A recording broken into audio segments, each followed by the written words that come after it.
And good morning, everyone. My name is Aaron, and I'd like to welcome you all to the inaugural panel of the inaugural W.A.S.D, or W.A.S.D, or W.A.S.D, or however we're going to end up pronouncing it by the end of the next few days. So this morning, we are going to be having a lovely discussion about how to get streamers, or more broadly, content creators, to market and play your game. Before we start this morning, I would like to, first of all, go around and introduce our lovely panelists that we have here. We have some here physically. We have some here sort of ethereally, tuning in from across the globe and from a place up in Birmingham somewhere. So, starting with you then, Adam, if you'd like to introduce yourself. Hello, I'm Adam. I'm a content creator and one half of Two Angry Gamers. And we live stream on Twitch, and occasionally we do market games. Fantastic. We'd love to hear that.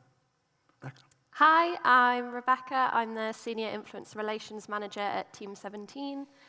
We obviously deal with a lot of titles and working with both organic and paid influencer activations. Fantastic. Hi, I'm Luke. I work at 4 Floor as a campaign manager. We are a influencer marketing agency that offers paid influencer campaigns, events, production, and more. Fantastic. And to our remote panelists, starting with Clara. Hi, I am Clara. I'm sorry, I hope the audio is okay. I'm the influencer strategist at Devolver Digital. They were my client a couple of years before when I was also on agency side. And I also coordinate our global agencies and their outreach. Perfect. And finally to Tommy. Hello, Tommy, or Tommy Rage, other half of Two Angry Gamers, streamer, influencer, content creator, egg connoisseur. Lovely. Thank you very much.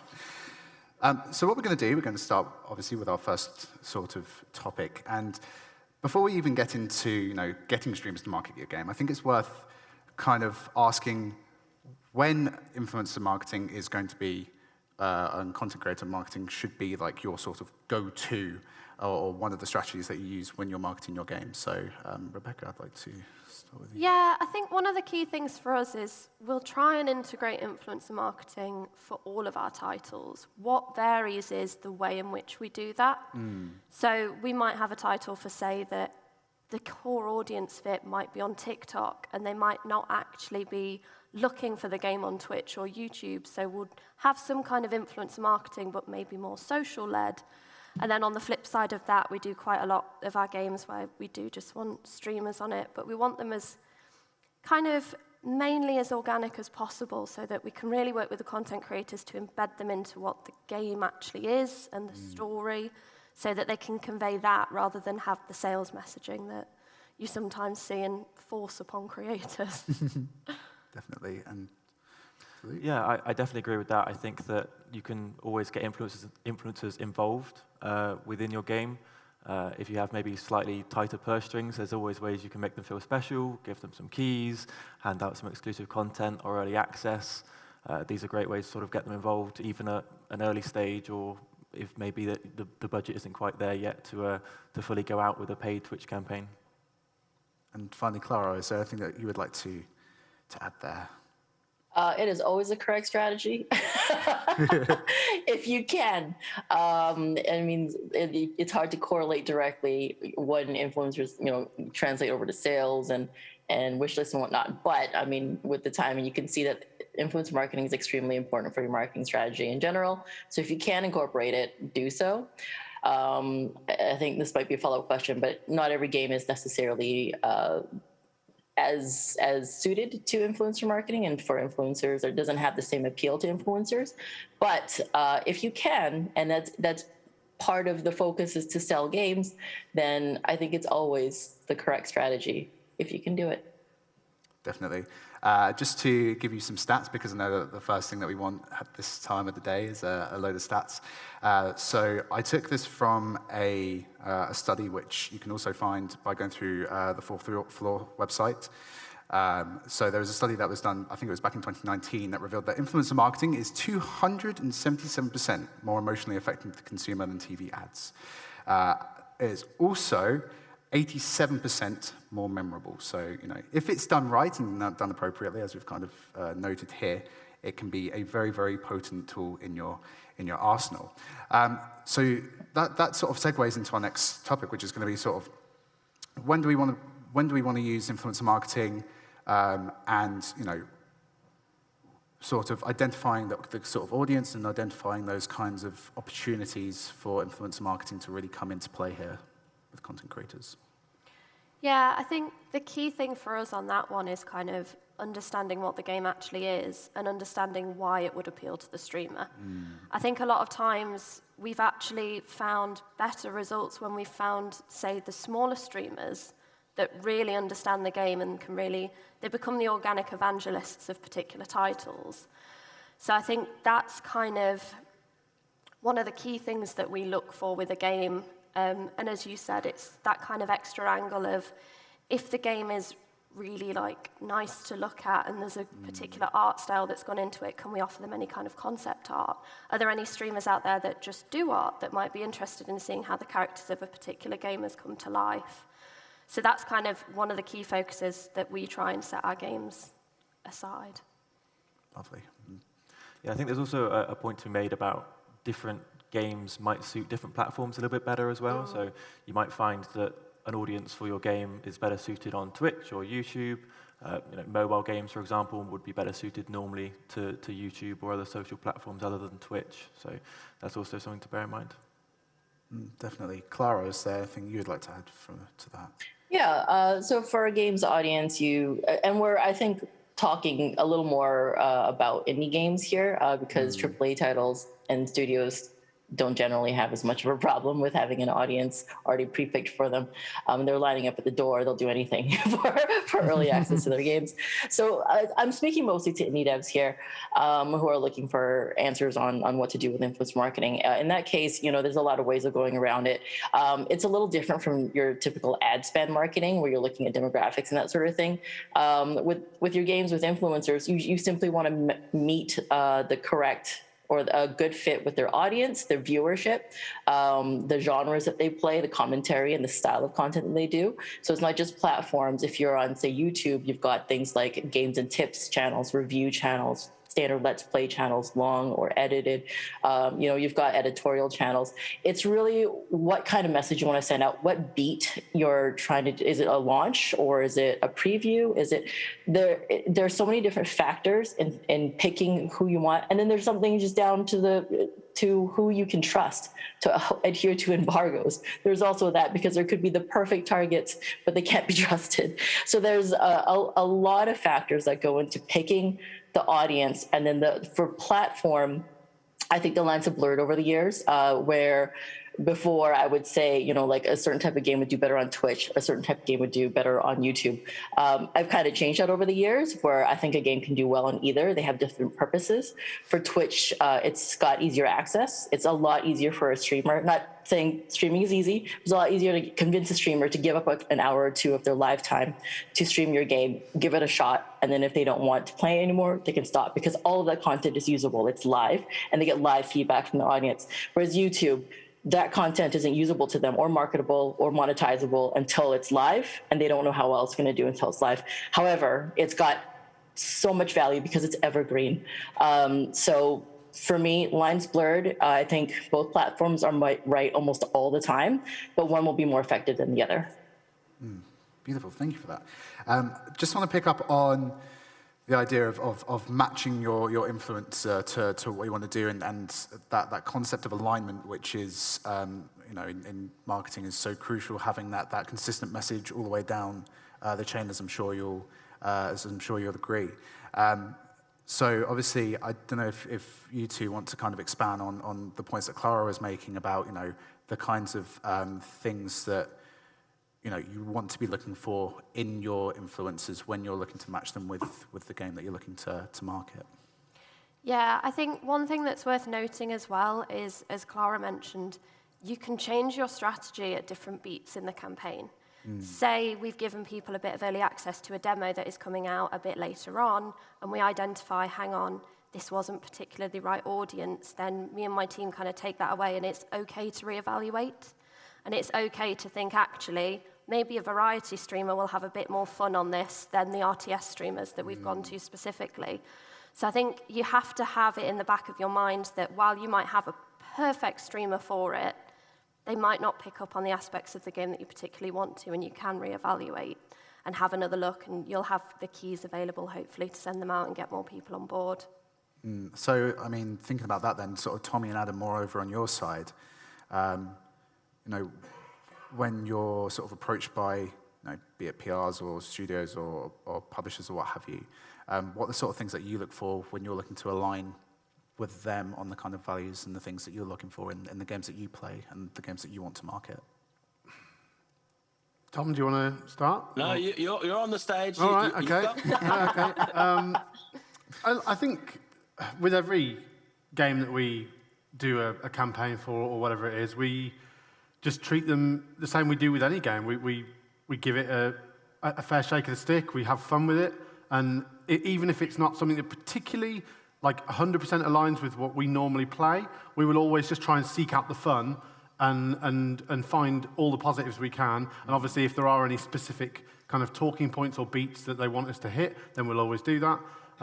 But generally, it's just about trying to create the content that is almost identical to our standard everyday content, but also just integrating those important talking points. Yeah, I was going to just say exactly that. We've always just tried to be as authentic as possible, to keep the audience engaged the same way that in terms of stream, and yes, it might be a sponsored stream, but it doesn't feel any different, or at least that's the way we try to do it. Yeah. I mean, our audience can give us feedback whether they think we achieve that or not. Because that's where you get the connection to the viewer, and that's where marketing works. Is when it feels genuine. It is genuine, guys. Sorry, it feels genuine because it is genuine. Because we're just here. It's easy for us, a bit easier for us, because we've always been variety streamers, and we will actually play anything, guys. All right, that goes to all of you listening. We'll play anything. We'll give it a go. Any platform, any game. We'll give it a go, because like Bong said, we'll pretty much always try and find the fun there. And there is always fun to be. It's like video games, right? They're meant to be fun. So we just try to be genuine with it and keep it that way. Rather than starting a stream and go, yo guys, sponsored stream today, and just making it really, impersonal, which I've seen before, So yeah, just be yourself. That's what we try to be. So to reiterate, they will literally play anything. Yeah. I'm sure that Adam has some business cards, maybe, or if you can shout out an email address, or you want to go to a mixer or something. All our contacts are on our Twitter. All right. So you have kind of highlighted the kind of streamers that you want, and you've kind of got a good idea that they're going to be about it. As marketers, how do you go out and approach them? What is what are the key tips and the key ways that you should be looking to approach your content creators to not scare them off and get them to play your game? I think we try and be as personal as possible. I think over the past year we've expanded the team, we've got more of a focus on influencer marketing, but we wanted to do that because we wanted to be more personal with the approach. Less the mass cold emails with the codes and you're one of the selected that's got it early. If we can get into someone's Twitter DMs, if we can message them on Discord, if we can have kind of any open communication, that helps us as well in terms of we don't talk to one streamer about one game. As Team 17, we publish a wide range of titles. There'll always be something that suits the same streamer. So we try and have this kind of open discourse that we keep on going, even if it is just the odd message of, hi, I've not spoken to you in a while, but we do have this title coming up. As soon as I've got codes, I'll give it over to you. We try and do it that way rather than the email way, just so we're all humans. Like the streamers are human, the companies are human. If we can get past being a corporate and a commodity, we just want to talk as people, really. Definitely. Yeah, it's definitely, gaming's a fairly informal industry when you're reaching out to people. If anyone starts an email with dear sir/madam, for a bunch of reasons, that's not the way to do it. At least research the first name and try and be a little bit more personal, as you were saying. It's not a case of you don't want to come across as too corporate at all. It's very much trying to make a connection, and then that helps build relationships longer term as well. Definitely. And Clara, do you have anything to tack on to that? Well, first of all, I want to address what Tommy said, that he would play anything. So we have a game at Devolver that has been banned on Twitch called Genital Jousting. there may be a challenge posed. But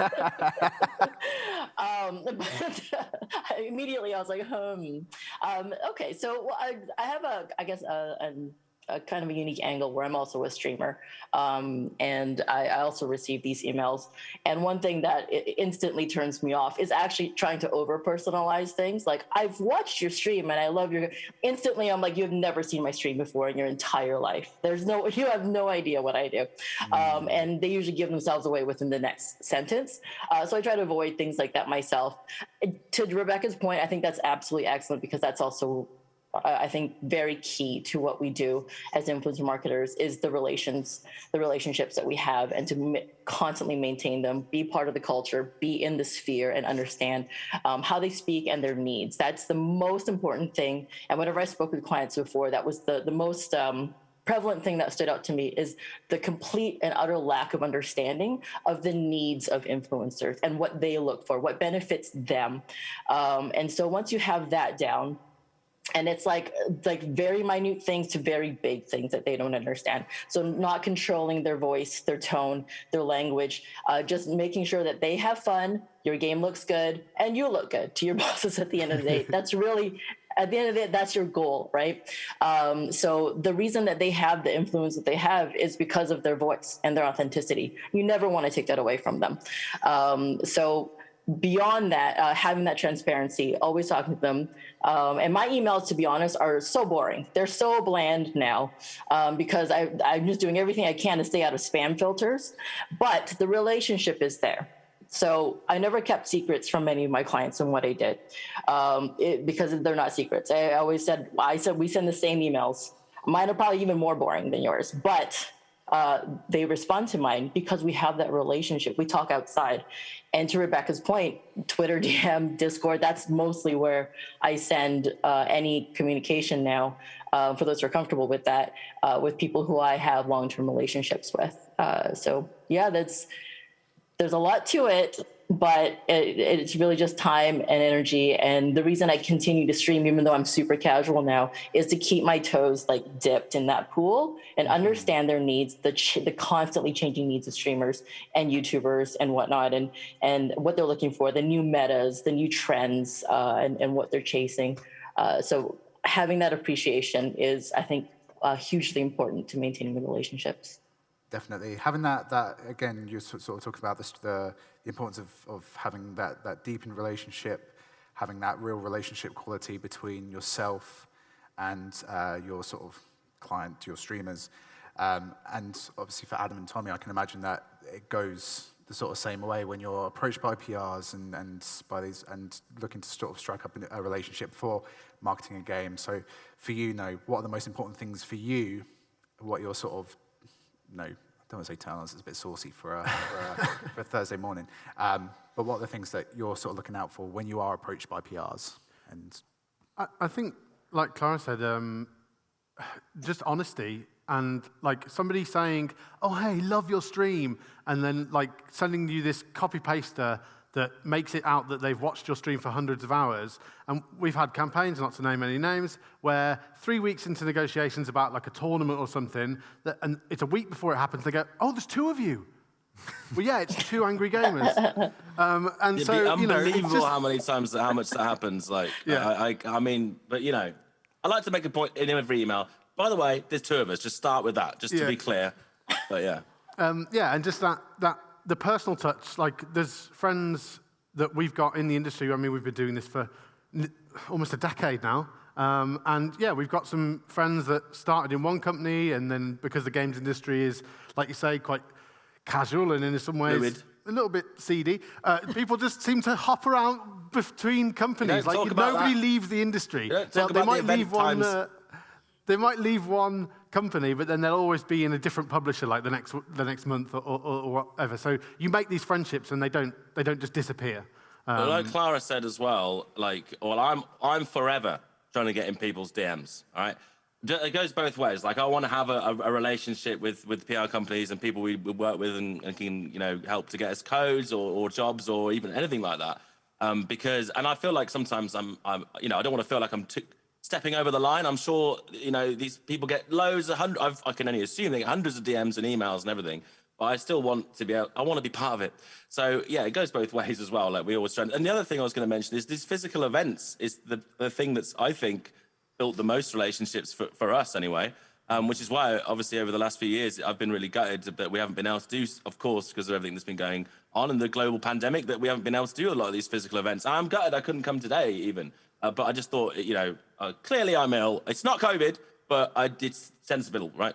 But I feel like going to physical events and meeting people, instantly just putting a face to an email or a DM and meeting them in whatever scenario, be it a booth or an event or over a drink, whatever. I just think that helps so much to build relationships personally. I know that's what's helped us a lot anyway. Going back to, like Bong said, almost a decade ago, walking around Gamescom knowing no one and simply just walking into the business areas. If you look like you know what you're doing, guys, you can get in anywhere. And that's just my top tip. If you just look like, you're doing this, like, yeah, they'll be like, oh, he knows. He's obviously in a meeting. Going in and chatting to people. Don't invade people's business areas without an invite. All right, guys, that's a joke. But anyway, I did it and it worked. So it's gone well for us, and we managed to build lots of relationships like that. But it's usually at events, and then we continue that online. That's how I like doing it anyway. Well, I'm personally very happy that we've got 1.5 two angry gamers here today. At the very least. So I want to now move on to, so you've got your influencer in place, you kind of know where you are, you've sort of slid into the DMs, you've done that bit, you go in, everything's great.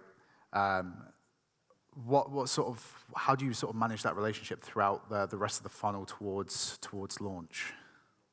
I think, as we mentioned, this is where you really just need to be honest. Yeah. I think as well, if you're having a conversation around a particular game and then internally your budget changes, just be honest with, okay, I don't think there's the scope that we were originally talking about, but can we still work together and work something out? And I think as well, it's at that stage where you start building the lasting relationships, where it's, okay, we've done a campaign for one title, we're wrapping up to keep the kind of lead warm. What else have we got coming up that we can potentially offer? What else have we got that's quite interesting that you might want to know? And I think as well, we kind of have that unique angle of, would you like to talk to the developer? If the developer is willing, can we offer you a Q&A session where you feel like you're a bit more involved in the game and what the game offers, and you can almost have that kind of behind-the-scenes angle to the content that you've made? Definitely. I personally remember, before I entered games media, I did what every person in lockdown does, I started streaming. And I remember I had a really lovely interaction. It was with Ben and Dan from Size 5. I remember I was playing Lara the Clockwork God on stream, and Dan came into, it was Ben. Ben came into the stream and just nattered away with me. And that kind of striking up that relationship with, it doesn't have to be with the developer, but just having that link there, I found just really enriched the experience and really adds that kind of lasting quality and really leaves that impression. Obviously, I'm sort of talking about it now, sort of 2 years on or what have you. For Adam and for Tommy and also for Clara, is that a similar thing for you? When you see sort of devs pop in, or when you have that kind of opportunity to build that rapport. I'll start. Sorry, go on, Clara. Sorry. Oh, no, I was sorry. I was going to say absolutely so on both sides of the fence. For me, when I go to PAXs, when I did go to PAXs, and hopefully one day I will again, I always chose 1.5 days where I would hit every single indie booth, every single one, and meet, either have FaceTime with them or play their game or look at the game and like take note of it, take a picture of it for to remember later. And the ones that made an impression on me, whether it's just their game was very impressive or the interaction that I had, they stick with you. And then always they, take your email and they'll follow up. If they show up in chat, it always has that kind of effect for mid-tier streamers, at the very least, mid-tier and under, where suddenly they're on their best behavior for a moment. So like, the chat, shut up for a second, don't swear for a second, or whatever. And it shows that they care, they have interest, and they're part of your space. They know how to chat. There's so many devs that don't even have a Twitch account or a YouTube account. That's totally fine. They hire other people, do that for them. But if this is something that you want to start and build a community in, it's a really good idea. Have an account, be in there. You can lurk. You don't even have to talk, but listen to what they're talking about. And we're talking about streamers that are playing games like yours. It doesn't have to be yours. Your game doesn't have to be out or even announced yet, but you're part of the conversation already. You're interacting with them on social. You're maybe joining some of their Discords just to see if they're public channels, like how it is that they interact, what the community is like, what they're looking for, and understanding, again, the needs of an influencer, the needs of a content creator. And then, just as Tommy said, trade shows are actually quite important to have that face-to-face time. It's memorable. But, in a time like we're in right now, digital still does work. And it just takes a little more time and a little more effort. And you do have to be a little bit more memorable. And just please remember, if you're in a chat, don't backseat them, even if they're playing your game. That is the first thing that I see that turns off streamers immediately. They're like, oh, you missed something. Like, sit. You got to learn the etiquette. I love backseat. No, I don't. It's no. Some people do. Some people do. No, some people do. Yeah. These people are weird. I was going to say, having not just devs, but PR people do, who pop into the chat and say, hey, they become part of the community, and it does, like, for our viewership, like. Having a dev or somebody who's considered like, oh, they're part of this game, like that gives the whole community like a little morale boost. And we've got friendships that we've built up from face-to-face with developers from games from all sorts of studios, and occasionally they will like just pop into the chat. And it's just a really nice thing to have them part of our community. These are people that are actually influencing the game, and they're taking direct feedback from our viewers and who are also players of their game. So it's not just, oh, I'm a big streamer and my opinion's important. No, here's the opinion of our community that they're kind of organically harvesting. And the benefit that our community gets there is they kind of feel that this is a little special place where they get to chat to devs as well and stuff like that. So it's, it's not something that happens every day, but it is nice when it does happen. Although if the chat has a different opinion to us, obviously they are wrong. Right? Yeah. The streamer is always right. Okay? Streamer's always right. No, Bong's absolutely right. Having that rapport between people and seeing devs and PR and anyone coming into a chat and interacting is great. And if you're lurking, that's great. Like Clara said, getting that feedback, like with that. In fact, lurking, I suppose you could argue is better because then they're just being completely natural. They're not like, oh, I'm on best behavior. There's someone here who is part of the game. But yeah, it's really interesting to hear that. Oh well, I hope lots of people do that. But if you don't, there should be, I guess. Yeah. Lovely. So I am conscious of the time, so I do want to just get onto this last point because I do want to leave some time for questions to the floor. So we've got to this sort of end of our funnel. The game is out. It's out there. It's lovely. It's been nominated for awards. It's been nominated for BAFTAs, which is my sort of sellout point. Make sure you come back for the BAFTA panel, which is up next.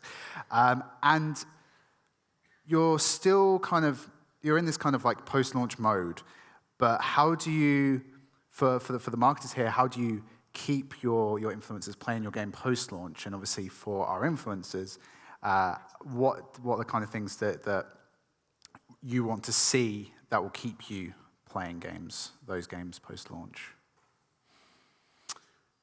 I mean, for us, when the fun stops, stop, so obviously if there's regular updates to a game, we will continue to play it long past its launch. But we are variety streamers and we play a lot of different games. So generally when there's a major release, we will give some time to that game, and some other games are going to lose out on our time and stuff. But there are always like staples of our kind of games that we play in our community that we just return to time and time again because they're just so fun for us and they're so fun for our community, and we always get good laughs out of them. So make fun games. I don't know. It's really, that's what I was going to say. It's a really dumb thing to say, but obviously if the game is good, people will play it anyway. So then again, obviously there are so many good games that don't get the light of day and attention they deserve. Tons of indies out there, of course. And we play tons of indie games and AAA, like Bong said. We'll play pretty much anything. Well, I said that as well. But it's just about like, I guess like you said, seasonal content. Obviously, it's very popular now, having a live service, but there are certain games that doesn't suit as well, so it's kind of hard to navigate.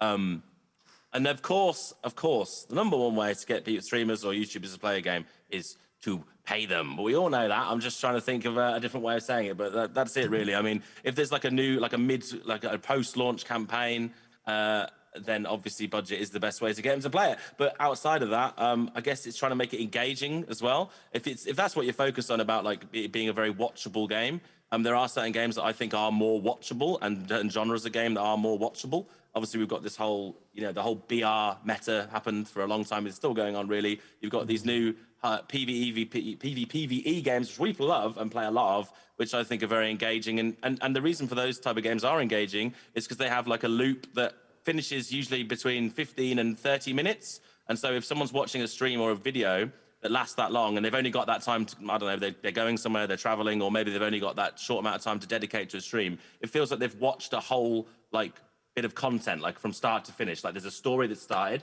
and it finished, and I watched that stream for 30 minutes. Even, I'd love you to watch longer, but even if they can only watch for that time, it feels like, oh, they've got like a cool bit of content they've consumed there. So those games are really like good for that kind of stuff. And obviously not every game can do that. It's just about finding the balance and finding what works for the stream for us as well, because we're variety. I don't know. That's it. I'm waffling now. I'm going to stop. To that point, I do want to say that, yes, for sure, there's some things you can't control. The genre itself sometimes will just dictate whether or not a game will have a longer tail post-launch.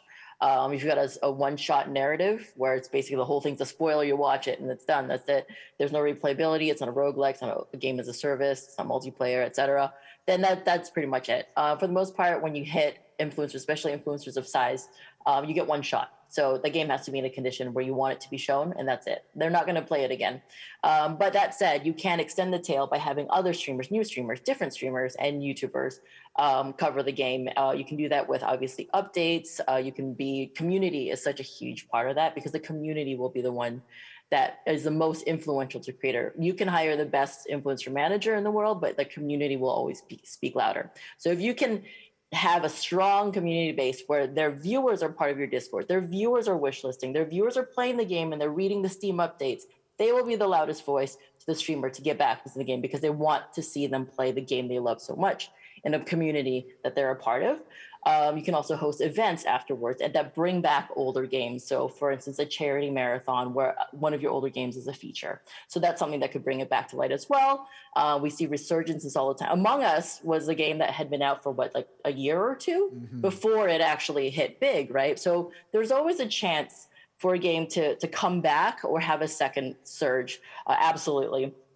But again, to Tommy's point, you can also just pay people. That's a whole topic on its own. That's a whole topic, just a whole panel on its own that we could talk about. Absolutely. In fact, there's some questions in the chat that I saw that I think like we're not going to have time to cover here, but even just what do we even do as marketers? There's the misconception that all we do is sit around and send emails all day. That is the smallest part of our job. That's the most visible, but the smallest part of our job.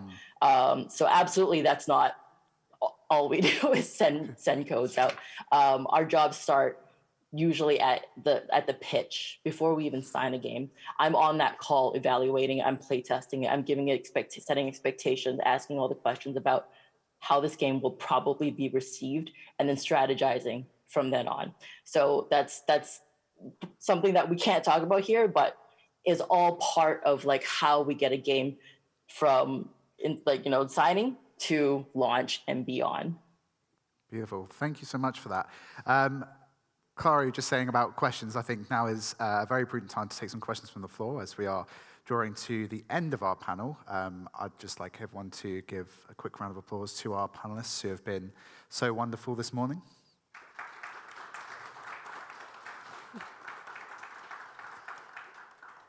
I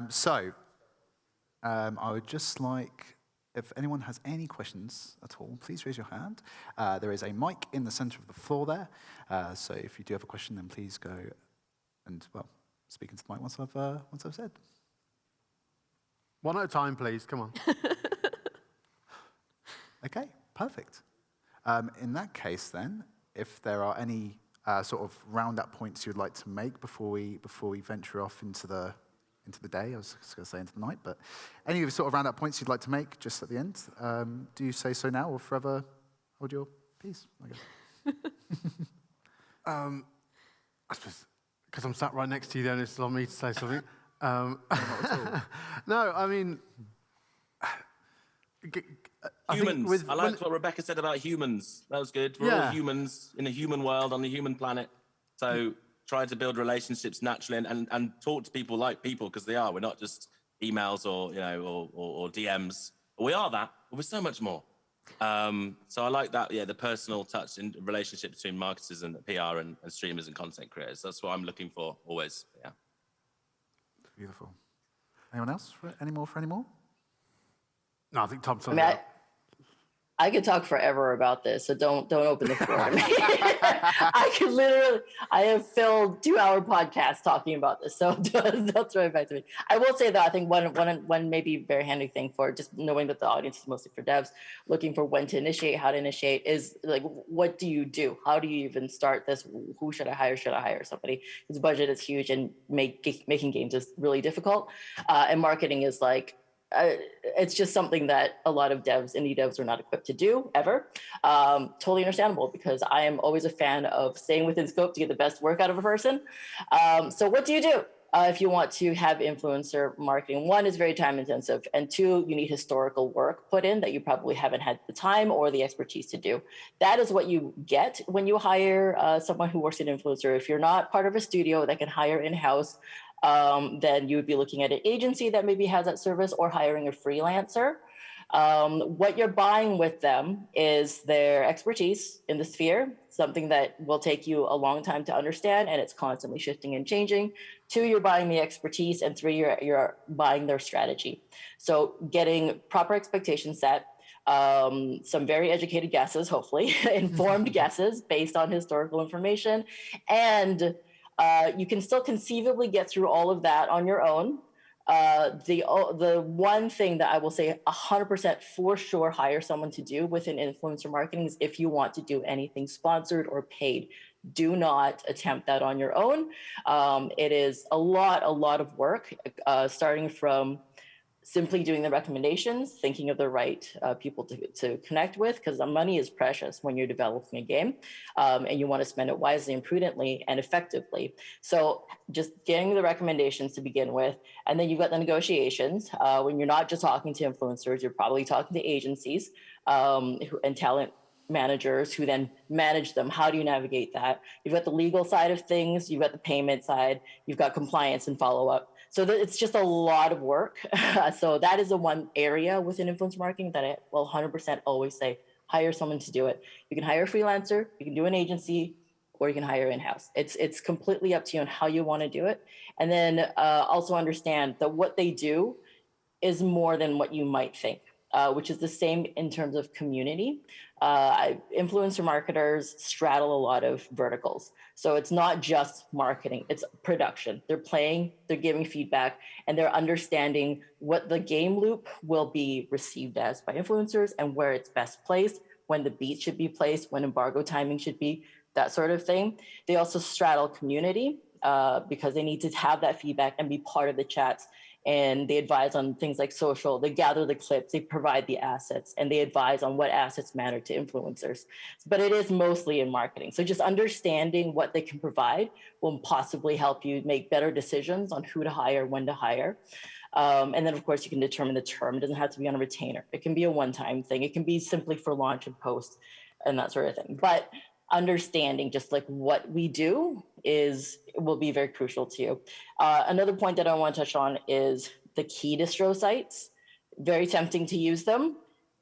Most likely better than nothing, but it comes with a lot of risk. I won't go into exactly what it is here because we probably don't have time, but consider spending that money on a freelancer instead with actual people relations, as opposed to very easily spoofable applications through an app.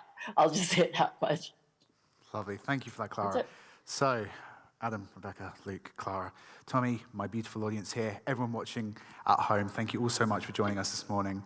And have a fantastic rest of the event. Thank you. Bye.